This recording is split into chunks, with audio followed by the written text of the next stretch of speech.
Kaufman from Congregation B'nai Israel in Sacramento. I'm also a vice chair of the URJ board and a past chair of the Commission on Social Action. And I am delighted to welcome everybody this afternoon to this year's edition of the David and Al Show. It is simply not possible to exaggerate the influence that Al Vorspan has had on our movement and on this Jewish community more broadly. When Rabbi Maurice Eisendrath, the URJ's first president, conceived of the idea of synagogue social action committees and first launched our National Commission on Social Action, he and Rabbi Eugene Littman hired a young Jewish professional away from the Jewish Council on Public Affairs, a talented writer, an inspiring orator, and a political whiz named Al Vorspan. And someone who had a lot of hair back then. He had a lot of hair, and he used to be funny. Together, Rabbi Littman and Al changed the landscape of American Jewish social justice life, working with Rabbi Eisendrath, Rabbi Schindler, and of course David Saperstein. Al made social justice a centerpiece of Reform Jewish ideology and practice. That was a lot of years ago, but Al is the Energizer Bunny. Over the number of decades that have come in the interim, Al has still dominated the debates over the role of social action in American Jewish life. His books with Gene Littman, Alfred Brickner, and David Saperstein shaped the values and passions of 4 generations of American Reform Jews.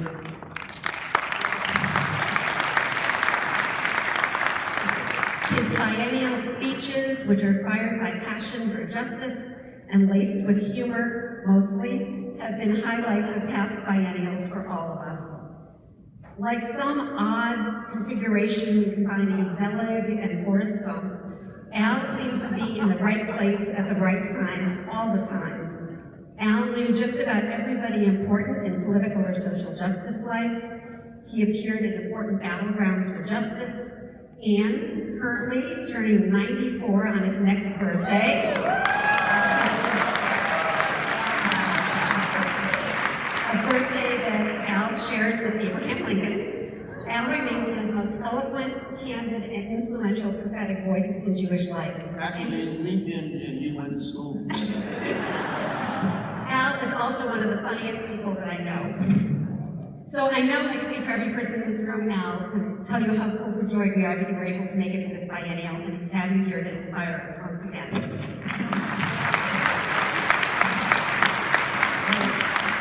So my notes say, introduce the other guy.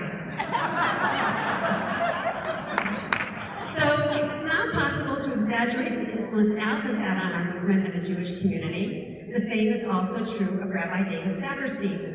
Although David has made his mark by fitting in twice as many words in half the amount of time as Al. David served for decades as the director of the Religious Action Center.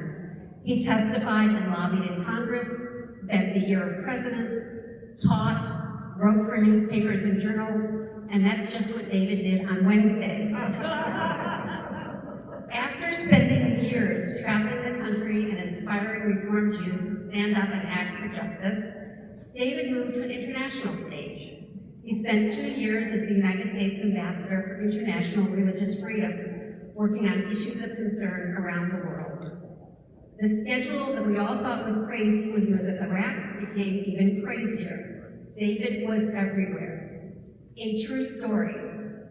I got an email from David saying he was spending Rosh Hashanah in the Central African Republic and he could not come to an event because he was going to be on a swing, that was his word, a swing from Cuba to address members of parliament in London to Malaysia and Indonesia. About a year ago, my husband and I were in a town in southern India, a really tiny town. I open up the paper and there's an article from a conference in New Delhi quoting this U.S. diplomat on religious freedom, whose mug is staring up at me from the paper in, Cornish, India, is David Saperstein's. David's trip to India was a little bit different from mine. David emailed me a few days later and said, just arrived in Bangalore, visiting with the Dalai Lama tomorrow. So one of the perks and the upsides to the November 2016 election is that, how should we say it, David had a new career opportunity. And David has come back to the fold where he is serving as a senior advisor for strategy and policy for the URJ. So please join me in welcoming both David and Al.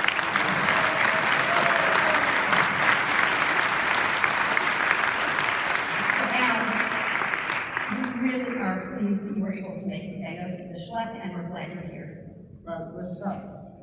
The decision to come here was tough. But you also have to include that I found this guy, David Saperstein, and he looked like a refugee from some kind of college fraternity. And he was competing with a lot of button-down rabbis to become the director of the rack, and I said, I want that guy. That's the guy. And I've never regretted it. I'm honored to be serving here at the URJ. But I asked for permission to give you a little hot flash. It's about 3 minutes. I now live in a retirement home. It's in New Paltz, New York. And I am very well known in that retirement home. Not because of any of the things that Jen said. They don't know that from that at all. They want to know about this kippah. This hat. Are you an imam? Are you Muslim? Why do you wear that hat? And the Jews, do you don it? When do you don it? So and the second reason is I fill my time when I'm not with my wife, who is very ill with serious dementia. And I sublimate my life, my concerns, by writing Mishigas. They're called hot flashes. I write them in the middle of the night. And when David's pressing me to come here, I can't come here. I never leave my wife. I haven't spent one night overnight without meeting with my wife since she got sick. I said, David, I can't do it. David said, you got to do it. And here is the hot flash I had in the middle of the night, and I have decided, I think I better go here to Boston. When you get old, really old, as Jen said, I'll be 94, you're not so much a real person anymore. You're an assembly of spare parts. So when David asked me to come here tonight, I could talk to my family, much of which is here. I won't take the time to enumerate them, they're flash. And I'm deeply proud of them. Consulted with my family said, go already. Stop pushing us, go already. But here, I decided that I should consult my body parts. And here is the conversation that took place.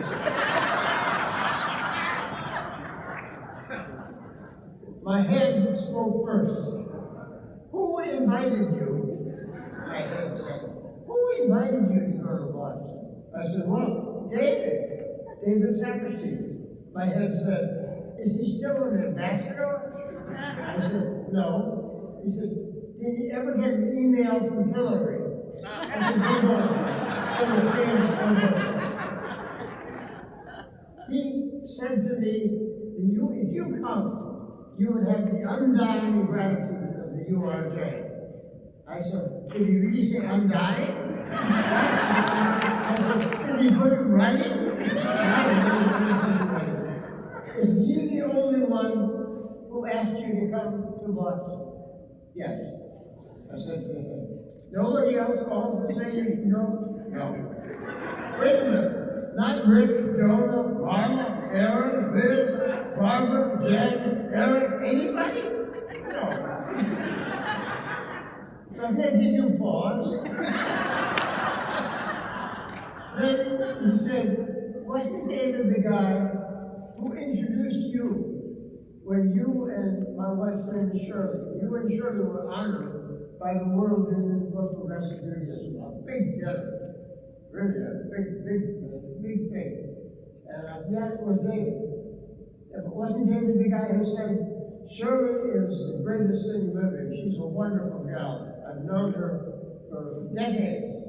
And she's married to, whatchamacallit. I think she's married to whatchamacallit. This is a true story. I'm not making this up. Well, okay, the head votes no. Well, the boss. My real reason is that as your head, I remember the many times there were folks in the community that Jen just talked about who wanted your head. During fights over civil rights, affirmative action, Vietnam, Israel. So your head votes no. My mouth said, you to my head, you make a lot of noise. But the truth is, they may have wanted your head, but when they were criticizing, in many congregations, many organizations, is my big mouth. I said, you have a big mouth, that's me, I don't know also. My nose joined the nose. My hair and teeth cast absentee ballots.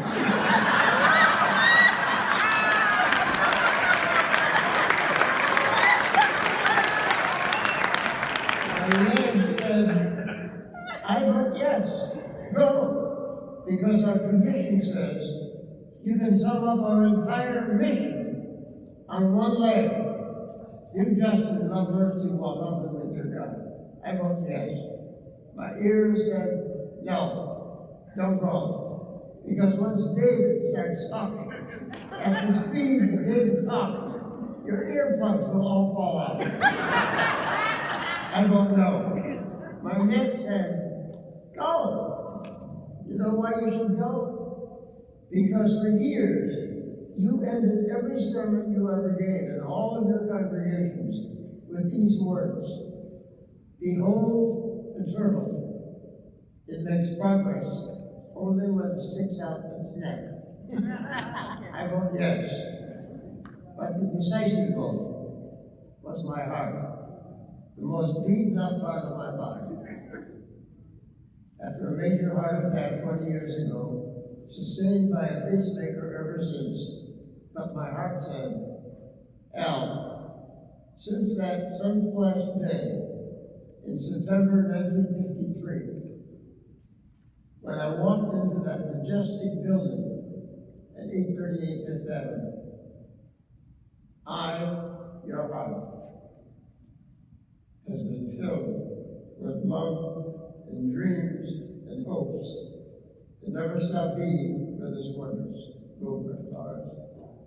Then my head and all parts said, okay already, make it unanimous, go, let the home, and thank God for this blessing.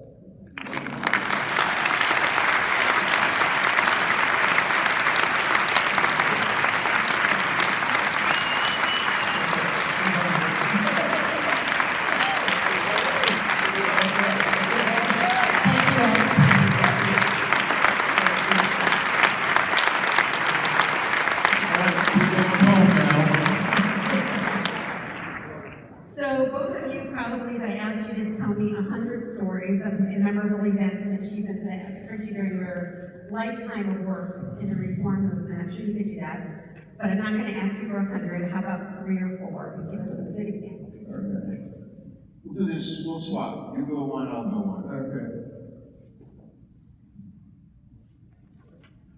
I'm going to give you one of my most precious memories of the youth.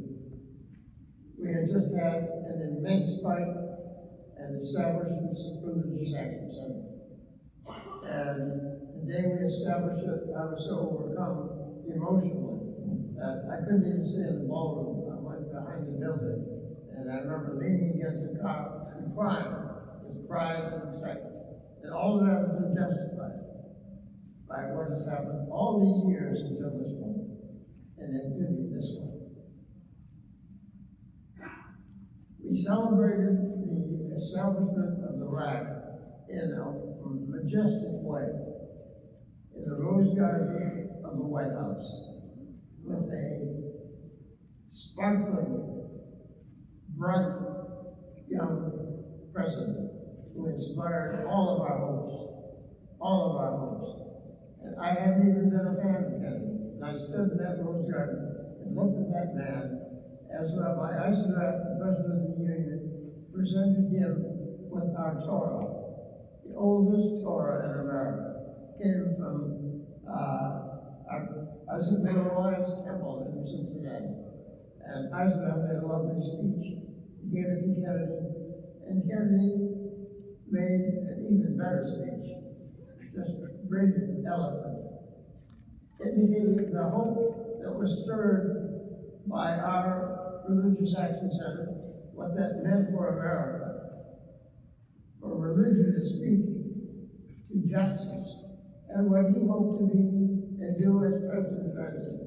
It was an immensely moving ceremony. It was made possible, frankly, by Arthur Goldberg, one of the most famous Jews in America, who later became everything. A million times. But Arthur Goldberg, at that time, was Secretary of Labor, close confidant to Kennedy. And Arthur Goldberg was also kind of a witty guy. Arthur Goldberg said, Mr. President, interrupted the proceedings. Mr. President, you're carrying a Torah. You're not wearing a yarmulke. You're not wearing a kippah. What's with you, Mr. President?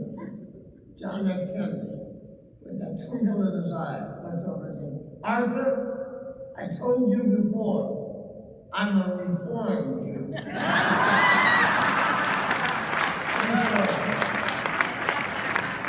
How many people went to the Kennedy Library and saw the Torah?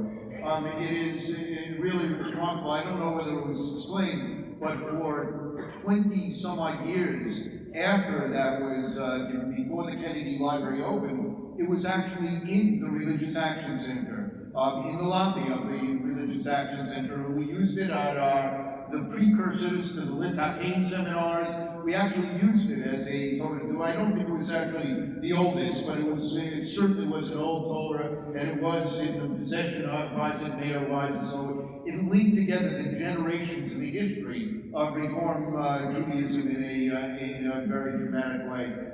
Just without any stories at this point, just if you had to rattle off the key people who led the fight to establish the Religious Action Center, who would be on the list? I'm glad you asked that question. I was just thinking of that while you were talking. Number one, Rabbi Maurice Eisendrath. Not only would it not be possible without him, I would have made it possible. You're going to talk about it later. Secondly, my co-partner, Rabbi Eugene Lippman. Rabbi Eugene Lippman. He and I were so close that Gilson used to call us Lipsman. Here comes Lipsman. And we were then, the way David and I have been in many years since then. And I would say the Arthur Goldberg that I mentioned may be the guy who first suggested it. He was on the Commission of Social Action. What a deal that was now. When I think back, senators and ambassadors and writers and rabbis and such, I didn't realize once we sat down with them, but when you think back, we helped to make history. They helped to make history. But Arthur Goldberg once said, sitting at that table, you talk about all these issues, civil rights, like McCarthyism was booming. And Goldberg said, you're wasting your breath. You're preaching sermons at each other. You have to have a thing, an office, a place, an institution in Washington. So your voice counts for something and not lost in the clouds. And everyone looked at him, and Kitty Kaplan said, you have the guts to do that? I'll pay for it. You have the guts to do that? I'll buy the building. And that's how. I'll add two of your closest friends, Alpha Brickner, who was in the rabbinic battle over the Religious Action Center. There were opponents in the center on the basis that what does it mean to have someone representing us? The synagogues are autonomous. There shouldn't be someone speaking out. Who's going to control what they're going to say? And Balfour Brickner, who was a some founding rabbi at Temple Sinai in Washington, led the battle within the rabbinic community on that. And your dear friend Dick Hirsch, who became the extraordinary first director of the Action Center, worked with you and others, and Marie Seisendrath and Gene Lipton behind the scenes to mobilize and shape what this entity would be over those 2 years prior to its during the time, Black and Jewish lawyers were drafting the civil rights bills, which ultimately, in the whole legislative process, became the law of the land. Drafted initially on our tables, in our building. And I remember being there and seeing Black and Jewish lawyers, the biggest, the best, Frederick Marshall and Joe Rao, all of them. And they were being shepherded, organized by Dick Hirsch. And Dick Hirsch is a hero of our movement, not only for what he's done in Israel, but what he did during the civil rights struggle. And Dick used to say, you know when the tide turned on civil rights? You know what the most symbolic thing was? When a rabbi, a minister, and a priest from a small town in the South came to the office of Dick Russell and said, we want civil rights. That was a revolution. And Dick Hirsch was a phenomenal leader, and he was there during not only the birth of the Religious Action Center, but it's finding its way and its path.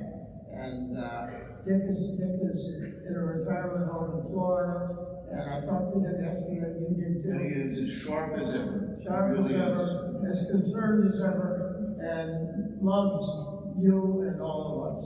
So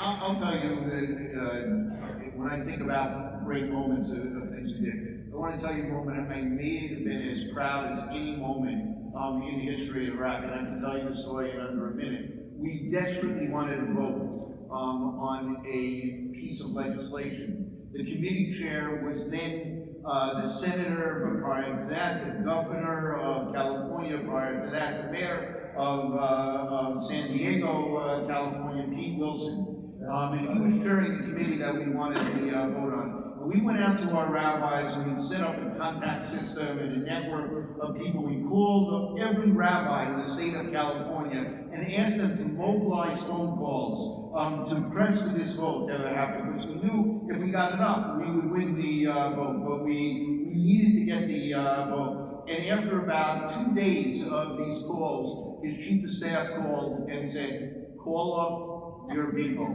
You're tying up the lines so much we can't get anything done. We're not going to support you, but you'll get your vote. And I've never been prouder of our movement than I was at that moment. I'm going to tell a story you don't want me to tell. I'm going to tell this is much more recent. It's about the Religious Action Center. And I'll try to give you the essence of it. There was a meeting of the officers of the Union, then American Hebrew Congregation. I think it was before URJ. Only Al would say it's a recent story. Anyway, all this just happened. It's like coming here on a scooter. It just happened. But there was a meeting. I've never seen Al this happy the first time he rode the scooter today, zipping through the halls and dodging people jumping out of the way, and this huge smile on his face. I'm a hit and run driver. Here's the story. The officers of the union say, strapped for cash, strapped for money. And the issue arose, what could we get for selling the Religious Action Center and occupying an office space downtown Washington, like everybody else does. And a guy I like very much, and some David, as a matter of fact, and normally with us on a lot of big issues for the union, said, look, we gotta look at this as business people. And I think we should do this. And I think the time has come to do it. And I was struck silent and know what to say. But all of a sudden, this guy that I had hired, much younger than I, sitting next to me, began to talk. This guy. And he said, very simply, you cannot sell the religious action center. Its walls tell history of this country. It is a place of our memory. It is a place of moral significance. It is where we have taken our stand. You cannot sell that building. I will not let you sell that building. I'm not going to sell that building. And by then David was done. So the proposal was also done. It was never repeated. I never heard anybody say it. We walked out of that room authorizing funds to expand the religious action to make it disability welcome, to make it what it is today. And this is the guy who saved it.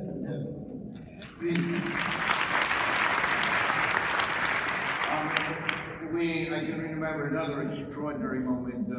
We had been one of the lead groups who was outspoken on international human rights, including religious rights, and particularly for the Tibetan people. And the Dalai Lama, how many of you have ever had the opportunity to hear him in person or to meet the Dalai Lama? So a significant number of people. He just exudes something extraordinarily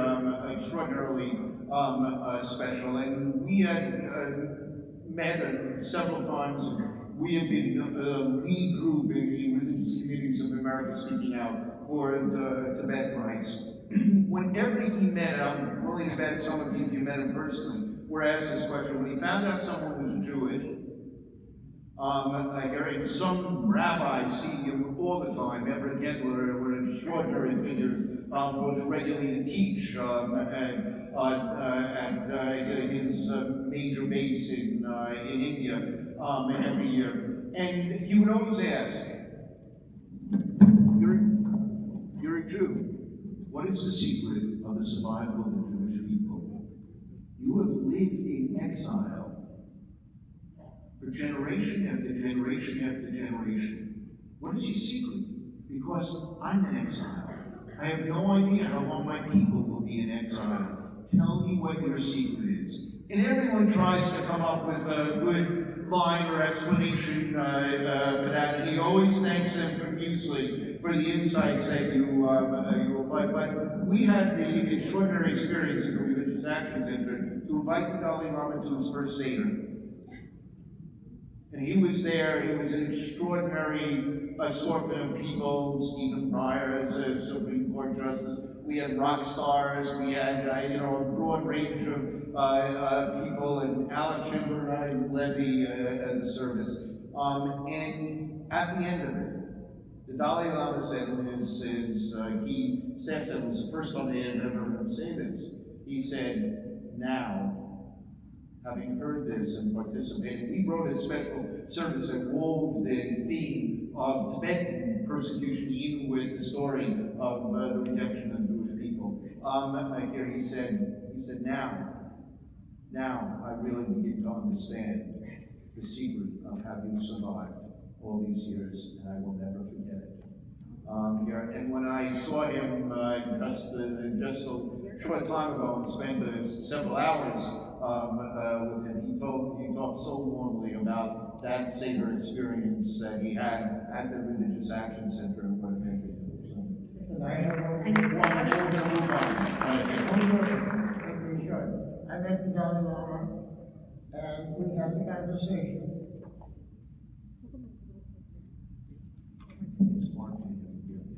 Maybe I'll repeat it. Just for me. I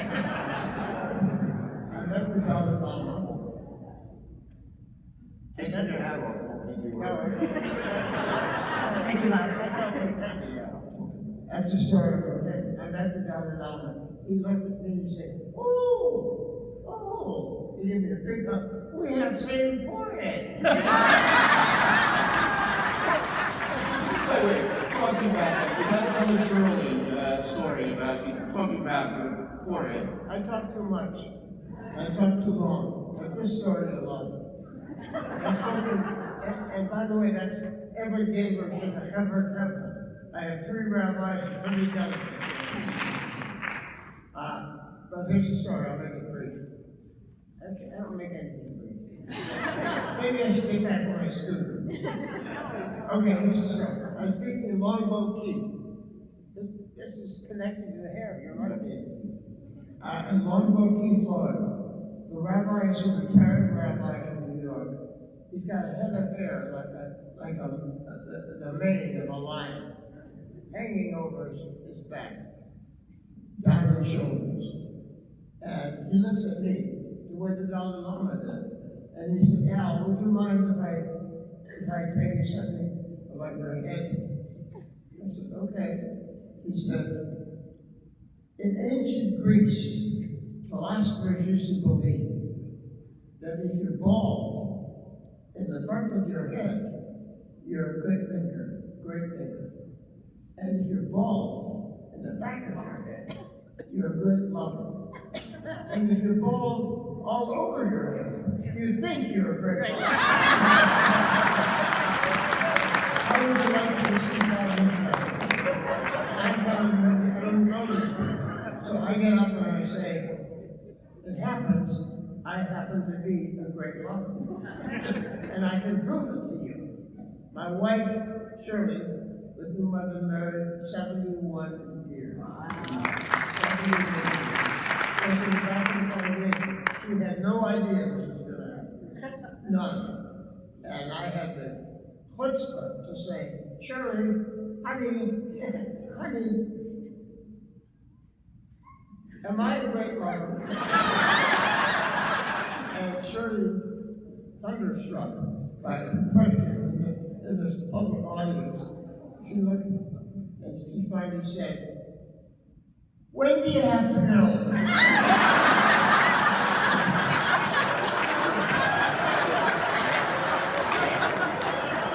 And Shirley and Al and I and Mary Travers and Peter, Paul, and Mary in the mid-'80s traveled to the Soviet Union to visit and give lectures and teach classes and sing a performance. I played guitar, which she made jokes about for the rest of her life. Mary sang so beautifully, and she learned the song Dodi Li and sang it, and she kept it in her repertoire after that to the end of her life. But we are in the Winter Palace in St. Petersburg, and the guide who's taking us around says, we're in with the beautiful, stunning ballroom, one of the most gorgeous rooms anywhere in the world, and we look around and we are all alone. And I say to Shirley now, you have a milestone anniversary coming up. Would you like us to do a marriage ceremony for you? And standing there in one of the most gorgeous places on earth, I did a ceremony, Mary Travers sang, and we celebrated Al and Shirley's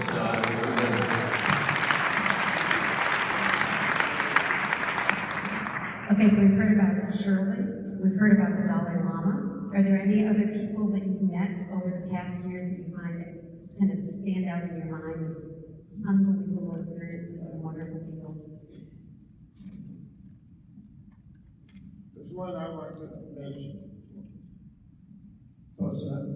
There's one I want to mention. Because she was a soulmate of mine, even though we came from altogether different worlds. Her name was Jane Evans. She was a I was a warrior from World War II. In many ways we were different, but we were like family. I loved her to the day she died. I did the eulogy for Jane. But here's a gal who, out of nowhere, was at the founding of the United Nations. She said she was on a committee writing the basic document, the founding of the United Nations. She helped create the Jewish Guild for the Blind. She helped find 838 Fifth Avenue. She and the women of then NFTS and now of Women for Reform Judaism under the leadership of beloved Marla She made it possible for that building and that movement to arrive. She was with us in the Commission of Social Action until she too was, I think, 93 years old. She had a room next to me at URJ, and for some reason, we're like brother and sister. And I think that woman made contributions to this movement which should not be forgotten. And all of the people we're talking about get forgotten very quickly. Kitty Kaplan used to say, it doesn't make a difference what you do or how great you are, what nice things you do. When you die, they'll read a resolution and they'll pound on the table say, next business. And I'm afraid it's right. But let's remember what Jane Evans did for this commission, for this union, and for this country. And to add another sentence, when Shirley and I wanted to live in New York City, could not afford to live in New York City, didn't know how to go about it. Jane Evans was the one who said, I'll fight this problem now. Don't worry. And she did.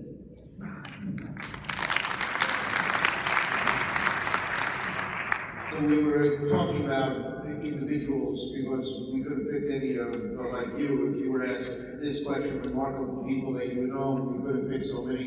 And Jane, could go on. I mean, she founded with Maurice Eisendrath, Religions for Peace, one of the most predominant religious entity that's an NGO at the United Nations.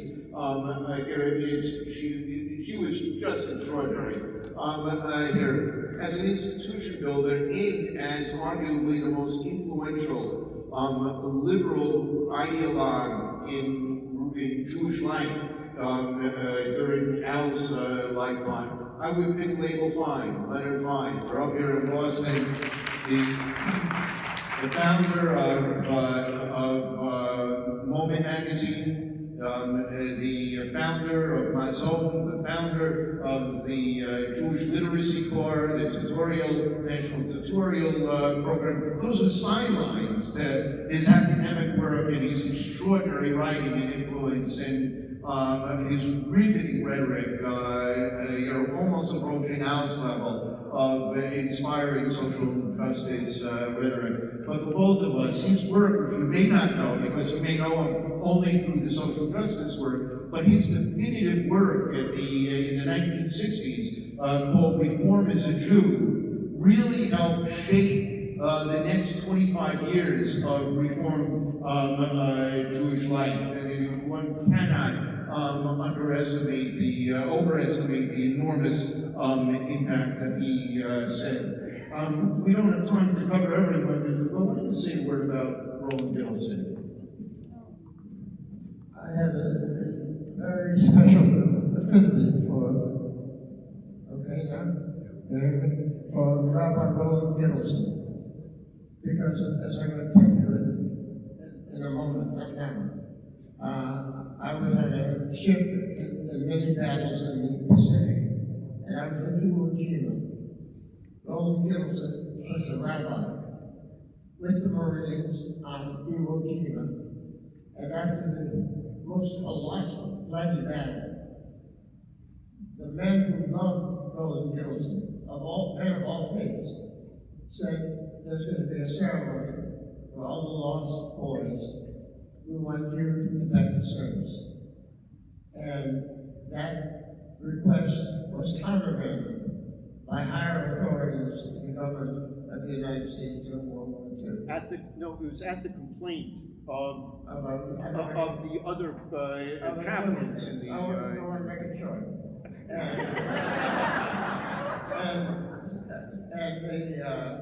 The surviving Marines were furious. And they said, we don't care what they say. You've been canceled out. You come to us, we'll have a service anyway. For those who want the Jewish boys and the others, Roland preached a sermon about the meaning of the war, the meaning of America as opposed to Nazi drag and Japanese imperialism at the time. It was one of the most memorable statements. But after the war, Roland Gittleson was a spark plug of the Commission of Social Action, a spark plug of ARTSA, a confidant of Maurice Eisendrath, a dear friend of to me, and he used to say, Al, you're a layman, but I think I gave you a smicha. You spoke in Temple Israel once, and you bent over to pick up some papers, and I gave you an intravenous big one. Okay, just they turn mine off here. Here, so let me have this. Here. So, just another couple of words about Roland Gittleson. You all know the story of the Gettysburg Address, right?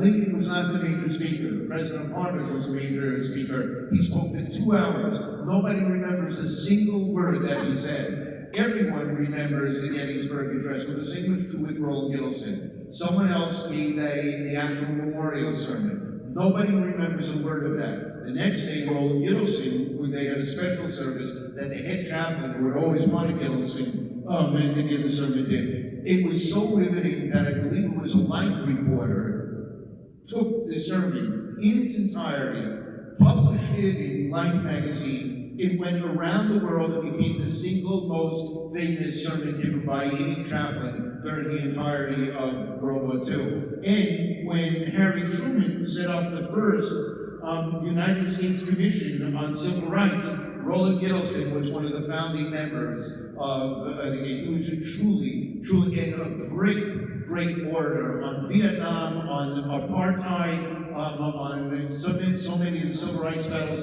He was the one who, at the CCAR during his presidency and on the floors of the debates, was the most eloquent and forceful proponent of those values. Really an extraordinary figure in that regard. I'll just mention one other person and we'll move on. We were going to try to talk about Mandela and Al's interactions with Mandela and Martin Luther King and Al's interactions with Martin Luther King, and I was going to talk about Jimmy Kaplan. I actually want to talk about one other remarkable person whose name some of you may know. I actually never met him. He died before I was aware of him. But it speaks to today, I think, in very dramatic terms. The author of the International Covenant Against Genocide was a Jewish lawyer by the name of Raphael Lemkin. And Lemkin did this as an absolute labor of love. It had almost no other income.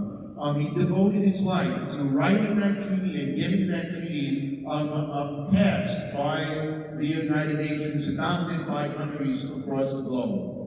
He succeeded in doing that. And then he turned himself to getting the United States to ratify that treaty. And it took from 53 or whatever it passed until Senator Proxmire got it passed in the late 80s. I mean, it took a disgracefully long period of time for us to actually ratify that treaty. But when he had nowhere to go, and you'll correct me if I'm wrong, because this was, I was watching the Dodgers beat the Yankees in the 1955 World Series during these times as a little kid, which for me, was the most important religious moment of my life. It showed that good would triumph over evil, and someday the Messiah would come. But Al and Gene Lippman, seeing Lemkin's plight of literally having nowhere to base himself, actually opened the offices of the union for him to work at for a while here.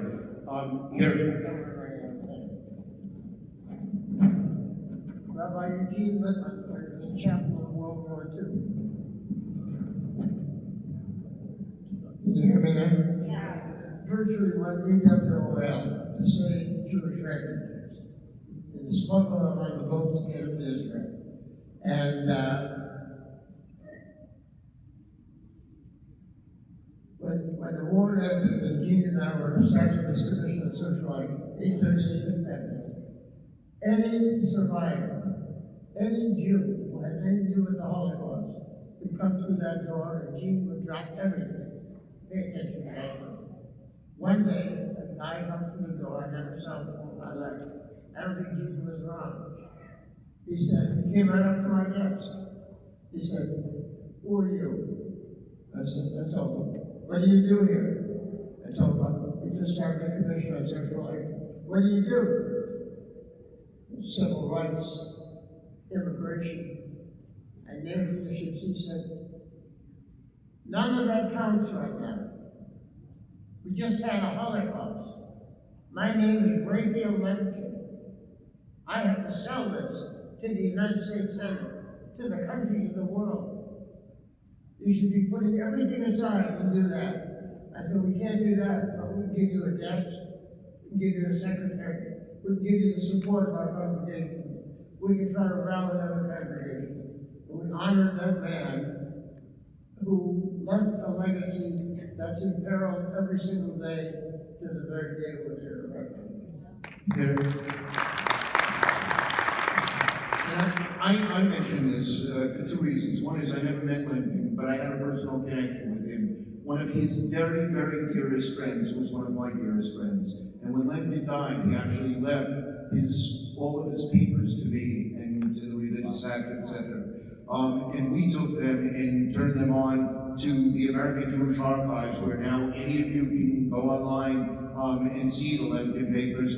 I don't know if Gary's always in the room, but I assume he's not, so don't anyone tell him this. I actually kept a couple of things back here. One of which was Lemkin's history of the draft of a book on on the history of genocide in China. And when I was serving as ambassador, that actually became a useful document. But I mentioned Lemkin simply because I think today the crisis of the Rohingya Muslims in Myanmar is one of the great moral crises facing the world today. With all of the enormous challenges we face in terms of the possibility of nuclear war in North Korea, the problems we'll talk about in a few moments here in the United States, to have the world witness again what is blatant ethnic cleansing of people who are talked about by people just like us in Myanmar with such disdain and hatred. It gives you a sense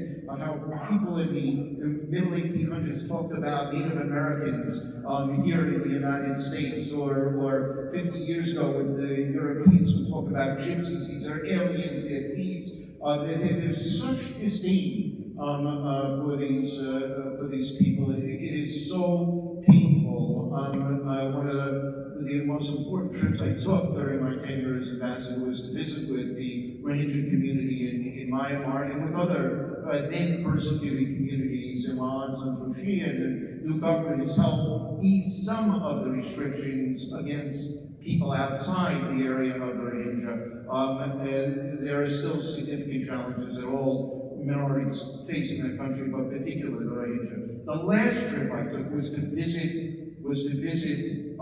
refugees, the Rohingya refugees in Bangladesh, to be in the camps, which were just packed and overflowing then, and that was before the 600,000 people were driven out over the last few months. I mean, to sit with people, to hear these incredible stories of the brutality that had been imposed on them, to see a mother with her two teenage girls describe what it was like to be forced to watch as her two daughters were raped in front of her, and the imams called Malavis there who saw their one-room little mosque gathering places, all their holy books put into a bonfire, and for them to be beaten and driven out of the communities that they have.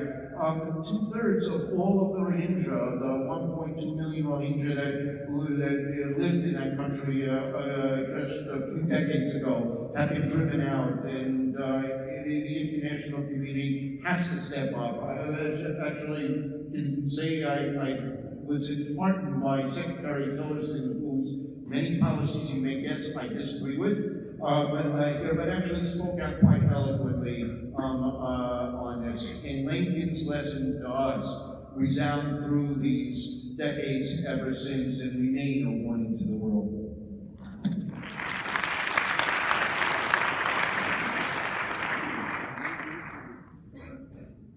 So I'm glad you sort of touched on what's been going on now, and I want you to just take a couple minutes to reflect back as we heard Reverend Barber last night sort of gear us up for action. I wonder if you can talk about some of the fights the reform movement's been involved in the past and how the movement galvanized itself and the kinds of experiences you had.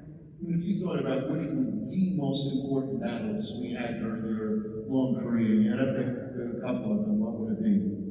I'm trying to control myself. I'm getting old. I'll do When this. you get old, you talk too much. What happened to me before I got old? So I want to say the Commission on Social Action was born in the teeth of McCarthyism. And when we first proposed setting up a commission, we went to the board of the union, and the first person to speak said, "You gotta be crazy. You gotta be crazy to stick your neck out in this era, at this time. You get savage. You'll be denounced. We will be ruined in the Jewish community." And I remember Rabbi Maurice Eisenberg said words which are usually suspect when you hear somebody talk like this, but they weren't suspect when he said it.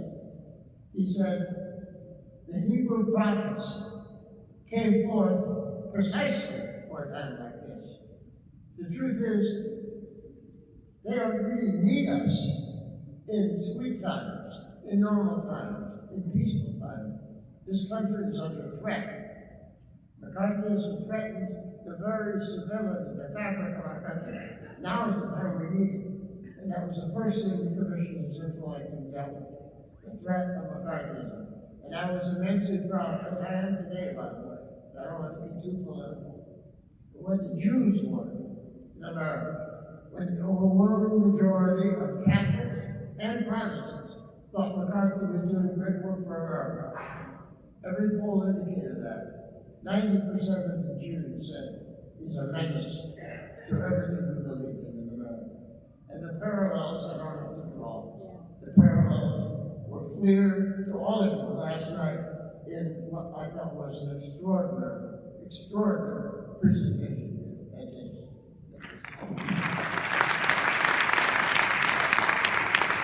For me as a youngster, as a teenager, nifty kid, I think the thing that I was most proud of was the extraordinary role that the Jewish community, that the Reformed Jewish community played in opposing the war in Vietnam. Looking back on it, it may seem self-evident to people today that that's where we should have been and where the Jewish community should have been. Living through it, however, this was immensely divisive, as divisive as we have today. Civil rights was as divisive as the visions we have today, and Vietnam was as divisive as we had.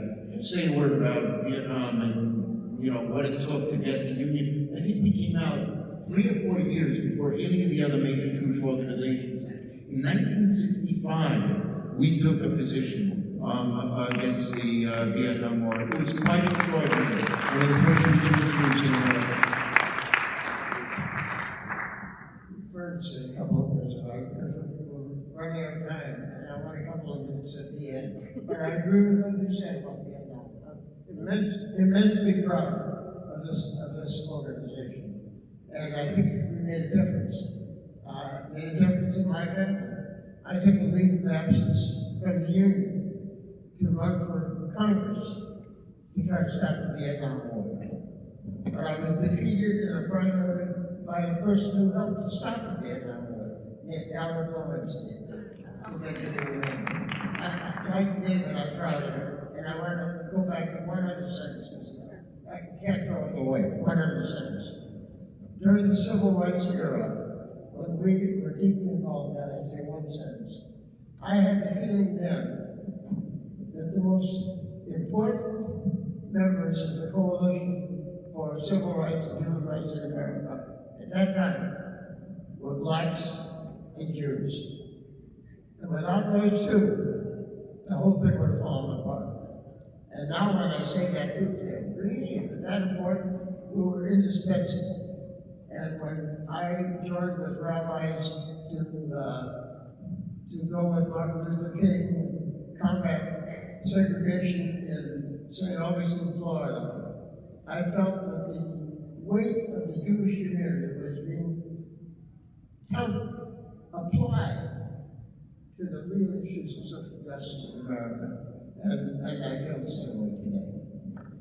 If I had to pick my two issues of great campaigns that made a profound difference, my two would be what Al just was alluding to earlier. We're so proud that for 30 years the Leadership Conference on Civil Rights was housed at the Religious Action Center. And it was actually the extraordinary High Bookbinder, the American Jewish Committee, Dean of the Jewish Lobbyists in Washington, a dear friend of Al's and mine, who first of all coined that great phrase about the Iraq conference room: if the walls of this room could talk, they would resound with the great social achievements of America in the last half century. And he was at the core of it. He led the fight for the ratification in the United States of the Genocide Treaty, Bookbinder. Wouldn't have had it. He was one of the key leaders in the establishment of the Holocaust Museum. He was an extraordinary figure, Bookie. But because the Leadership Conference was there, the civil rights community's efforts to draft their recommendations, their amendments to the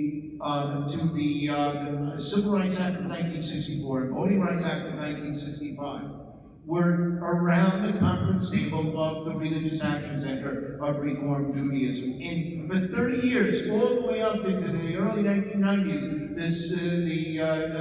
the Fair Housing Act, the Americans with Disability Act, the Civil Rights Act of 1990, the Civil Rights Restoration Act, 4 extensions of the Voting Rights Act. They were all planned and mobilized and organized at the Religious Action Center's conference room. But at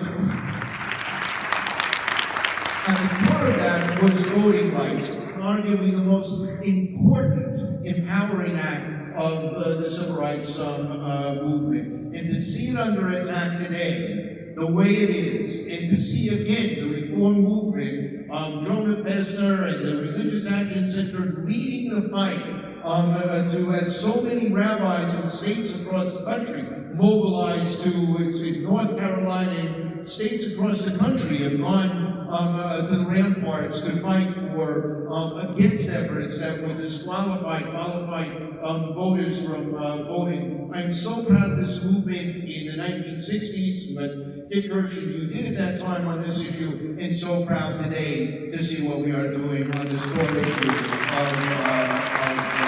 fundamental protections.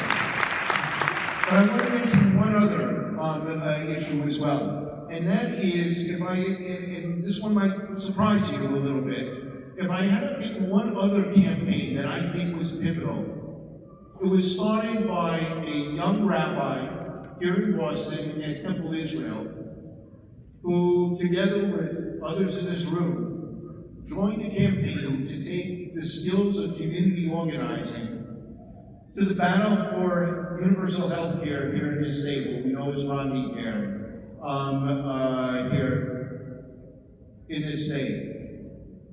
And that is the extraordinary Jonah Pesner. What Jonah did in taking the tools of community organizing and making it a mainstay of our rabbinic education, of our rabbis and our clergy and our professionals, in taking it out to congregations through just congregations, empowering people at a local level to organize effectively, to own the issues. What he has done is help transform the way the religious community, not just the Jewish community, which is certainly true, but the religious community goes about the work of social justice, to look at structural issues, to look at core root issues of the causes of injustice in America, and to make a difference. And it is Jonah's organizing capacity, it is Jonah's inspiring eloquence, and it is Jonah's empowering vision that has led to that transformation. And I truly think that ranks with one of the greatest achievements of the Reformed Jewish movement and the Religious Action Center.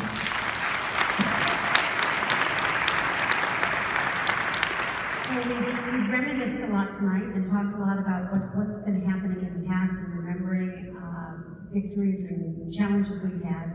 Let's talk for a couple of minutes about now. David, you talked about voting rights attacks, and I'm wondering if there are other political battles topics right now that both of you think are particularly important and where we as a movement need to be concentrating our energies? You know, I think some of them are really obvious to us. I mean, first of all, to talk about the corrosive divisions in this country here. Whether you're a Republican or a Democrat, I all share a common concern about the president's manner of engaging in political discourse in this country. You know, the polls of the ADL tell us that between the end of World War II and the mid-1990s, the number of people holding anti-Semitic attitudes in America actually continued to fall because the rates of education raised. Flattened out in the 1990s when general educational standards in the country did, but today there are about 14 million Americans who hold anti-Semitic attitudes, according to the ADL's polls. 14%. That's over 30 million people, 40 million people in the United States hold those attitudes. But for decades, since the end of World War II, there were cultural constraints and social constraints about articulating that kind of racism, that kind of anti-Semitism, even that kind of misogyny. Here, certain groups were not spared, the LGBTQ community and others, but you couldn't make it in mainstream America articulating those kinds of things. We knew it was out there. We knew it was festering. But it was a great improvement for people that during that very era when the Warren Court decisions matched by then acts of Congress to expand the rights of women and the rights of minorities, blacks, dissenters, disabled, agnostics, atheists, against the whim of white Anglo-Saxon Protestant male dominance of American society, that we saw Jews and other minorities, but particularly Jews, move from the peripheries of American society to the very center of American political, economic, academic, professional life. This country has given us, because of the expansion of our liberties, more rights, more opportunities than we've known in any other country in the history of the Jewish people. And yet, when we look at the African American community, when we look at how far we still have to go with the LGBTQ community, when we look at the Native American communities of America, when we look at the ethnic minorities, when we look at the religious divisions, we know how far we have to go. You know, for me, that would be one. If I had to name just in 30 seconds another one, it is that this administration has turned its back on the progress that we were making confronting global climate change in this country. I think it's one of the great catastrophes here. And I remain so proud, not just of what we have done, but of the Pope, Pope Francis, of the Catholic Church, the mainline Protestant churches, the Muslim community, Hindu community, Buddhist community. This is an issue in which the religious communities of the world are united. A simple concept. God created something that has been entrusted to us, and we abandon everything that we stand for when we turn our backs on both protecting God's creation or allowing the devastation to come, particularly devastate those who did the least to cause it and are going to be the most vulnerable, living the most fragile, the poor across the globe. So for me, you know, those will be the two urgent crises that at this moment I think that what we've talked about in our speak to today.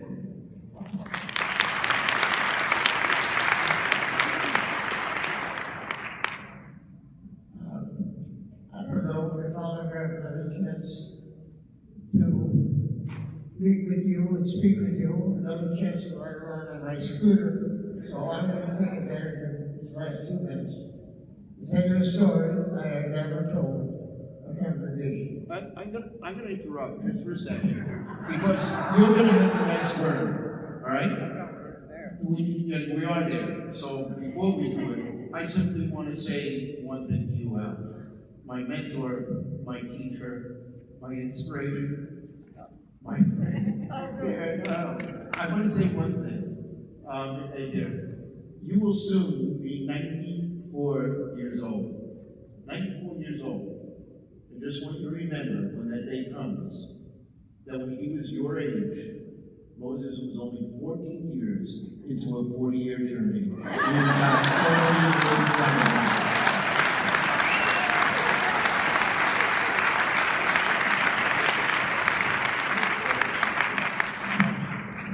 I heard that story before, and I once made David promise he wouldn't tell that until he does my eulogy. here's what I'm going to say to you. A story I've never told the congregation. I've told obviously, my family, and many of them are here. It's very personal. I already told you I served in World War II. I served on a ship that was in the Pacific for almost every major battle. I was not a hero. I was a scared 21-year-old kid who was asked to be a gunnery officer in the middle of a flaming war. And not only a gunnery officer, but on a destroyer escort, whose job it was to protect the battleship, which really counted. We didn't count. We were very expendable. And we were in Okinawa, and we got our orders to go to a place known on my ship, sardonically, as Suicide Lane, because almost every ship had been there had been hit and bombed by a kamikaze. We all made those kind of sick jokes that you make under that kind of stress.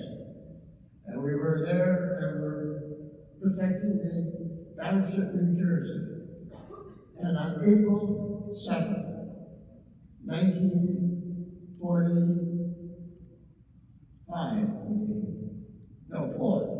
April 7th, 1944, early in the morning, a kamikaze plane attacked my ship, hit the very place where I was supposed to be for general quarters, but I was late. Ever since then, I'm 30 seconds late to any appointment I did. Surely it was an hour ago, I was 30 seconds. But when I got there, I saw that the ship was on fire. We had lost power. The ship was sinking. Many of my shipmates were dead. And I'll tell you the story because it doesn't reflect any great courage on me. I was a kid. My first instinct was, get out of here. And I ran to the edge of the ship, and I was about to jump in. And then something said to me, wait a minute. A lot of your friends and shipmates and comrades and people in your very squad are lying on the front fantail of the ship. Some of them are already in the water, alive and dead. You can't leave this ship. You have work to do. You have to do something. I reported to the captain gave me jobs I couldn't do even nowadays, because I had to face blood and tragedies that I can't stomach and can't withstand even now. But I had to do it, so I did. And the captain, in all of that excitement, knew what the hell he was doing. We put out the fire. We somehow got a little power. We got that ship out of that area, out of the kamikaze area, over to the island where the ship was restored, renewed, and went back to battle. Why do I tell you this story? I tell you this story bluntly. I don't want to have another chance, probably. Unless you want to come to my retirement home for the biennial next time. If you want to do that, we'll have the biennial in Woodland Pond, New Falls, New York. But if we don't do that, this is what I want to say to you. All of us are on the edge of that ship today. All of us. We're in a crisis. A crisis that, for me, goes way beyond the crisis that David and I have been talking about. They were bad enough. They were deep. This one can be fatal to a democratic society. We're now facing challenges this country has never faced. And for me, this is a moment, like myself on that ship. No great hero, a scared shitless kid. This is the time for us to rally. This is the time for us to gather. This is the time for us to join hands. And what we have as a blessing, and I thank God for it, is that we don't have to create this now in an emergency. We have the machine, we have the artifact, we have the structure, we have the staff, we have the rack, We have the Commission on Social Action. We have a history of sticking our neck out. We know how to do it. John is expert at community organizing. How do you pull things together? How do you make a coalition? How do you make your voices count? In blunt words, what I'm saying, and then I'll shut up finally. America needs us, and we need America, because we're Jews. We're not spectators. We're not observers. We're people who help to shake and shape a better world. Thank you very much.